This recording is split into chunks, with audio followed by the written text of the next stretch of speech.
De volta com o Manhã no Ar, e a gente dá continuidade à nossa entrevista com os candidatos ao governo do Amazonas. Nosso convidado de hoje é Davi Almeida, do PSB. Candidato, ainda há pouco, antes da gente sair para o intervalo, perguntava sobre o seu plano de governo, que tem 12 anos, vai até 2030. O que dá para fazer em 4 anos, para concluir? Em 4 meses, Adriane, eu peguei o estado do Amazonas numa situação muito difícil. 698 milhões na economia de déficit orçamentário e financeiro, no vermelho, no cheque especial. Em 4 meses recuperamos a arrecadação do estado, inclusive no mês de setembro, o mês que eu saí, já de sair no dia 4 de outubro, mas o último mês da nossa arrecadação, nós batemos todos os recordes de arrecadação do estado do Amazonas. Assumi o governo em 144 dias, tinha 136 mil pessoas na fila de espera de um exame, de uma consulta ou de uma cirurgia. Nós zeramos muitas dessas filas e desses procedimentos. Em pouco mais de 4 meses, nós pagamos o maior abono da história da educação para os professores.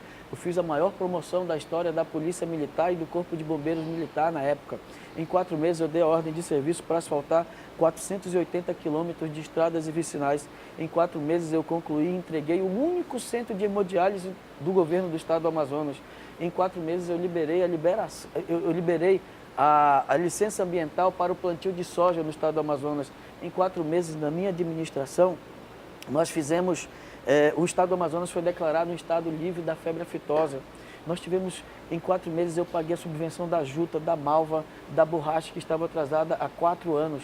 Portanto, se eu fiz muito em 4 meses, em 4 anos nós vamos recuperar muito de tudo aquilo que o estado está atrasado. Nós queremos recuperar e fazer com que o Amazonas seja um estado campeão em educação, e é na educação o foco principal do nosso trabalho. O que vai ser feito? Concluído? Tem muito a ser feito. Nós temos muito a ser feito. É um plano de 12 anos, mas se em 4 meses eu fiz muito, eu tenho a certeza, e a população tem a certeza, de que em 4 anos nós vamos recuperar muito dos anos perdidos na saúde, na segurança, na educação. Por exemplo, na saúde. Na saúde você tem como fazer mais com menos. Como assim, Davi? Todo mundo tem perguntado. Nós temos o SECOM, nós temos o Adriano Jorge. Nós temos que credenciar esses hospitais, por exemplo, lá no Ministério da Saúde e da Educação, para que esses hospitais sejam hospitais escolas, no caso da Universidade Estadual do Amazonas. E todos os procedimentos que são feitos dentro desse hospital, nós possamos faturar e ter o ressarcimento do SUS, que até hoje ainda não tem. Nós estamos falando de algo em torno de 150 milhões ano com cada hospital. E aí é receita que o estado do Amazonas deixa de gastar. O estado gasta 22% do seu orçamento com saúde. Porém, a Constituição determina que o mínimo seja 12%. Se você credenciar, você vai gastar menos do orçamento do estado e ter mais ressarcimento do SUS, e você vai ter mais dinheiro para investir em outras áreas, inclusive ampliando a questão da saúde, na segurança, na educação. São um plano de desenvolvimento do estado que eu acredito que nenhum governador, tendo o estado com o plano de desenvolvimento que nós vamos deixar, irá dar descontinuidade. Candidato, o senhor falou aí no primeiro bloco sobre a questão da BR e falou em asfaltar a BR, mas a BR ela é uma rodovia federal. Como é que está a sua articulação, os seus contatos? Porque a gente tem que olhar para a candidatura presidencial também, né, até para saber se isso vai ser uma prioridade do novo governo. E o seu partido não tem um candidato, o senhor mesmo falou para a gente no portal A Crítica que ainda não tinha uma definição de quem iria apoiar. Como é que tem sido essa articulação para viabilizar o asfaltamento da BR, porque não pode ser usado recurso do Estado para isso, né? Dante, o meu candidato a presidente é o candidato que se comprometer com o Amazonas. É o candidato que se comprometer em trazer de Brasília para Manaus a discussão do PPB, que hoje está em Brasília. Nós temos mais de 90 PPBs emperrados em Brasília. Eu quero apoiar um candidato que traga a discussão do PPB para Manaus novamente. Eu quero um candidato que se comprometa com a segurança jurídica do Polo Industrial de Manaus, da Zona Franca de Manaus. Eu preciso apoiar um candidato que se comprometa em asfaltar a BR-319, tirando o Amazonas do isolamento e diminuindo o custo amazônico. Eu vou ainda tomar a decisão de apoiar um candidato, aquele que se comprometer com essas pautas que nós estamos aqui falando. É por isso que eu acredito que nós vamos conseguir asfaltar a BR-319, porque tem interesse. Eu tenho conversado com os candidatos a governador do Acre, que tem interesse, o governador de Rondônia, que é do meu partido, tem interesse, amigos de Roraima têm interesse. Então, essa BR já existe, Qual a explicação, Dante, qual a explicação, telespectador, de você andar numa BR a 120 por hora, ela numa estrada de pissarra, e por que não você andar nessa mesma BR a 120 por hora, 100, 120, essa BR asfaltada? Não tem justificativa, não tem explicação. Aquela questão ambiental, ela não se sustenta. Isso foi uma grande mentira. A BR, você não precisa derrubar uma árvore para asfaltar a BR-319, você não precisa desviar um curso de igarapé, as pontes já foram todas recuperadas, portanto, nós precisamos unir toda a bancada amazonense, independente de cores partidárias, independente de ideologia política, fazer uma grande incursão em Brasília e fazer com que esse candidato a presidente se comprometa e, com a união de todas as forças políticas, conseguimos a liberação. O senhor só vai se posicionar em relação à candidata à presidência no segundo turno, porque a coligação tem o Álvaro Dias, o seu vice Chico Preto, que é do PMM, já declarou apoio a Bolsonaro. O senhor não vai se comprometer agora com o nome? Nesse momento eu não estou comprometido. Eu quero me comprometer com o povo do Amazonas nesse primeiro turno, para no segundo turno encontrar um candidato que se comprometa com essas pautas para que nós possamos desenvolver o Amazonas. Candidato? Hoje não. O senhor já afirmou durante entrevistas que a terceirização na saúde ela deve ocorrer na atividade meio e não na atividade fim. Caso eleito, o que o senhor pretende fazer em relação aos profissionais terceirizados, que hoje ocupam grande parte das cooperativas, e também os contratos da administração penitenciária? Larissa, eu vou dar uma informação que quase ninguém tem. A questão da terceirização, ela trouxe muitos prejuízos para o Estado. Por exemplo, hoje os terceirizados não estão recebendo, tem terceirizado que não recebe há 5, 6 meses. E aí existe um passivo trabalhista, o Estado está sendo condenado solidariamente por essas empresas na Justiça do Trabalho. O Estado custa pagar a empresa, quando paga a empresa não paga o seu funcionário e tem aproximadamente de 250 milhões a 300 milhões na Procuradoria de Estado de condenações trabalhistas. Nós precisamos fazer um concurso público, chamar os concursados que ainda não foram chamados. Eu chamei, acredito que 568 concursados, eu chamei na época que eu fui governador. E nós precisamos fazer com que essas pessoas tenham segurança ao trabalhar, que elas trabalhem 30 dias e recebam pelos 30 dias. Nós temos sim que manter a terceirização, é importante dar oportunidade, mas para que o terceirizado receba o seu dinheiro mensalmente. Nós precisamos fazer concurso público, fazer com que esse problema, por exemplo, o Estado terceiriza tudo. O Estado não tem controle sobre as pessoas que entram nas suas unidades de saúde. O Estado não tem eficiência nessa questão. O Estado não sabe quem entra no 28 de agosto, quem entra no Platão Araújo e não sabe quem entra no João Lúcio, porque é tudo terceirizado. Nós precisamos trazer esse serviço de volta para o Estado, precisamos unificá-los e ter o controle sobre essas questões e fazer com que os terceirizados recebam seu salário em dias e não passem 4, 5 meses sem receber salário. É importante que se faça o concurso público para que possamos dar essa segurança a essas pessoas que hoje são terceirizadas. Em relação à administração penitenciária, candidato? Em relação à administração penitenciária, nós temos um contrato caríssimo com uma empresa e aí está também uma solução, Larissa. Por exemplo, nós gastamos, acredito que 280 milhões de reais a 300 milhões ano com a administração penitenciária. Só que dentro desse contrato existem muitos itens, são quase 60 itens dentro do contrato. Nesse contrato tem assistência jurídica, assistência médica, odontológica, assistência social, psicológica, isso tudo que o Estado já faz.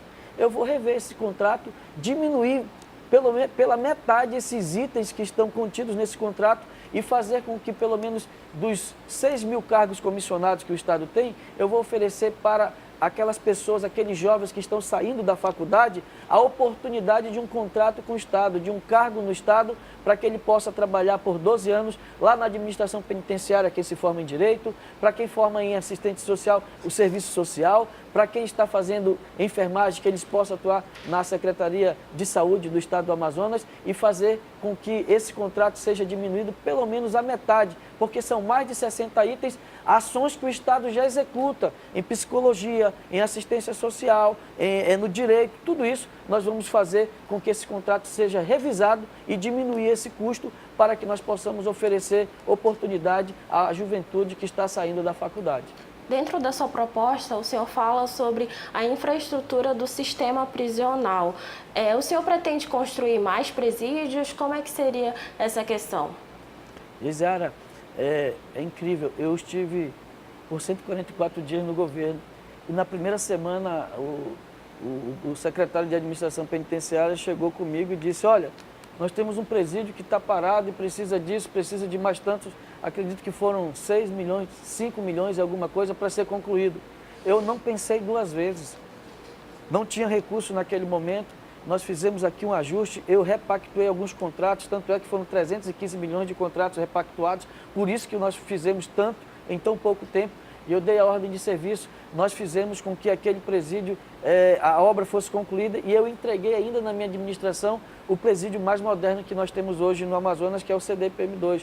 Nós precisamos tratar a questão penitenciária, nós não temos, só temos um presídio de segurança máxima, precisamos fazer com que esse preso, por exemplo, a pessoa que é presa por pensão alimentícia, ela vai para o mesmo lugar onde está o bandido, onde está o traficante, os presos de alta periculosidade vão acabar sendo cooptados.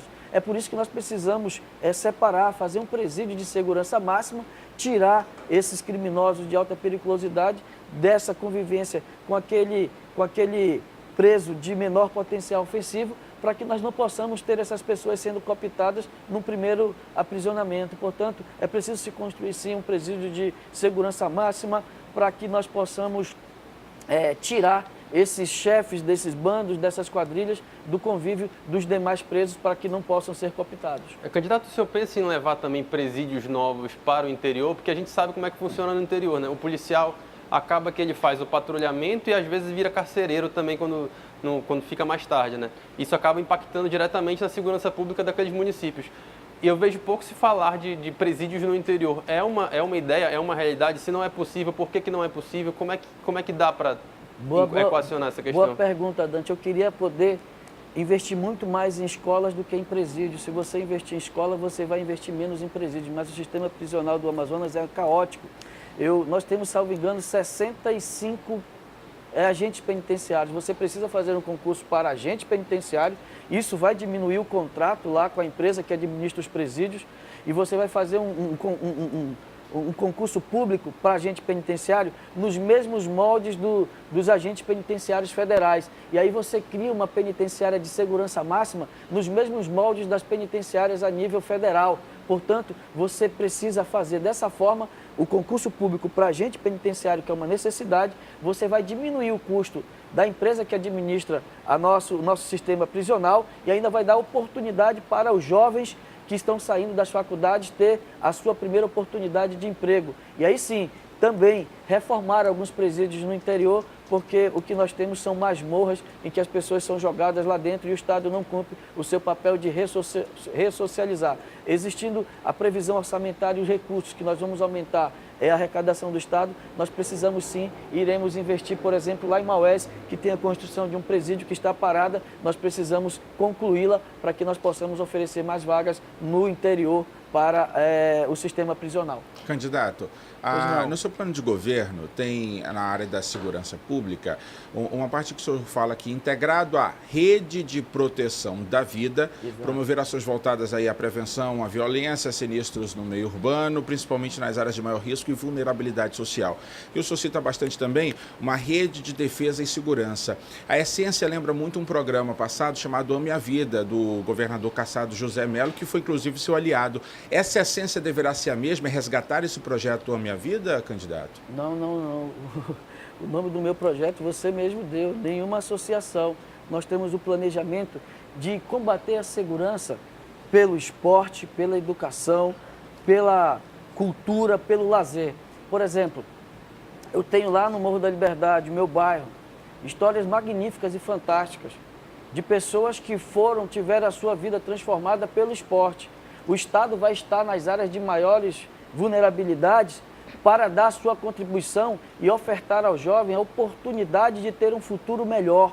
Vai dar a ele condição, e os professores de educação física desse estado serão peças fundamentais, assim como os professores da rede estadual e municipal, para que nós possamos oferecer ao jovem uma educação de qualidade, para que mais José Aldo nós possamos encontrar e poder revelar para o Brasil e para o mundo. Esse jovem que eu falo, o nome dele é Genivaldo, um jovem sem perspectiva nenhuma. Hoje ele é professor de jiu-jitsu na Alemanha.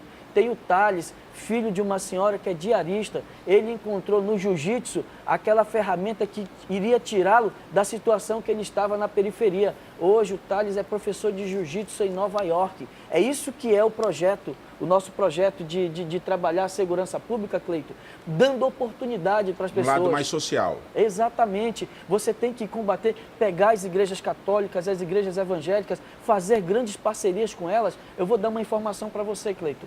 Sabe quanto o Estado gastava naquele centro de recuperação de drogados, dependentes químicos na M070? 2 milhões ano, Adriane. Sabe quanto a Fazenda da Esperança gasta por mês? 2 milhões mês o Estado gastava. A Fazenda da Esperança gasta 150 mil por mês para tratar mais jovens. Lá, salvo engano, eram 140 ou 150 jovens. A Fazenda da Esperança gasta 150 mil mês para tratar 200.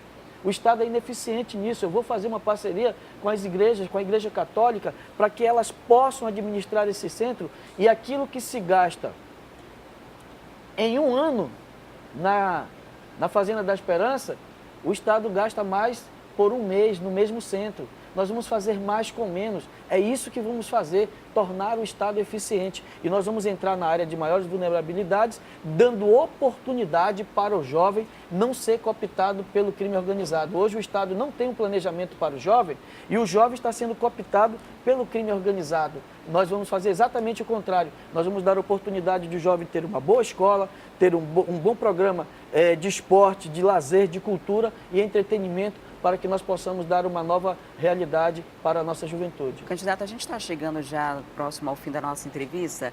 O Cleito falou sobre que o senhor é aliado do José Mello, né? O senhor foi líder do governo José Mello na Assembleia Legislativa, já pertenceu ao partido de Omar Aziz, hoje está no partido do Serafim Corrêa, ex-prefeito de Manaus, que não conseguiu a reeleição na capital. E o senhor acredita que essas alianças passadas e até presentes possam afetar no próprio discurso de ser o novo para o Estado? De forma alguma, nós acreditávamos, nós entendíamos que aquele discurso que não dava para fazer, que não era possível, não dava para asfaltar, não dava para pagar o abono dos professores, não dava para pagar a promoção das pessoas. Quando eu assumi a cadeira de governador, eu vi exatamente o contrário. Eu vi que ali era o lugar exato para fazer exatamente diferente de todos aqueles que fizeram antes de mim.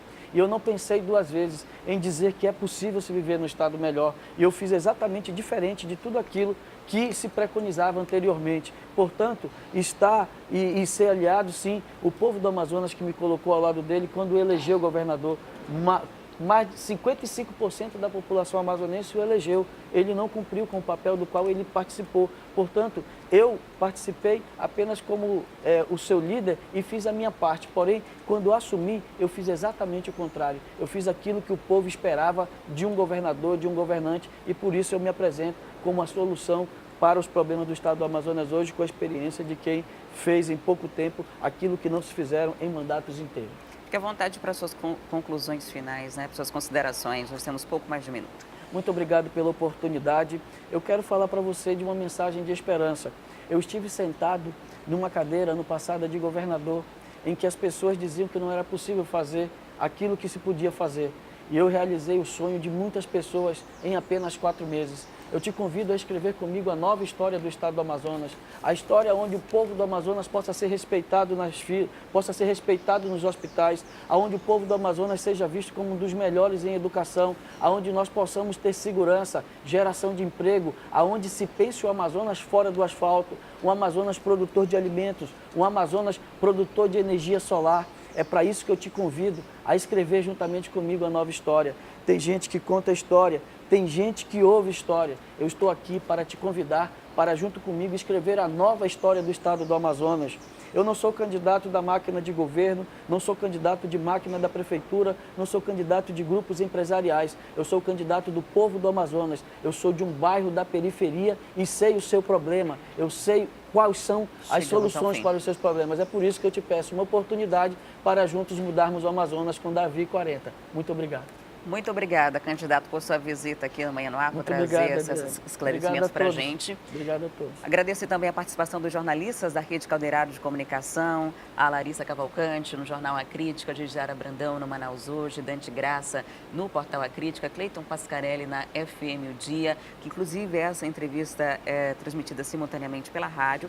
A gente vai ficando por aqui, Manhã no Ar, desejando para você um excelente dia. Amanhã damos continuidade à nossa série de entrevistas com os candidatos ao governo do estado do Amazonas. O nosso convidado é Omar Aziz, do PSB. Essas entrevistas foram todas definidas por ordem de sorteio PSD, e você continua agora com a nossa programação ao vivo. Tá vendo aí o Fala Brasil com as notícias do Brasil e do mundo, logo em seguida Hoje em Dia e o Alô Amazonas com as principais notícias dessa manhã. Um excelente dia e não esquece que amanhã, bem cedinho, 6 horas, a gente tem encontro marcado. Até lá.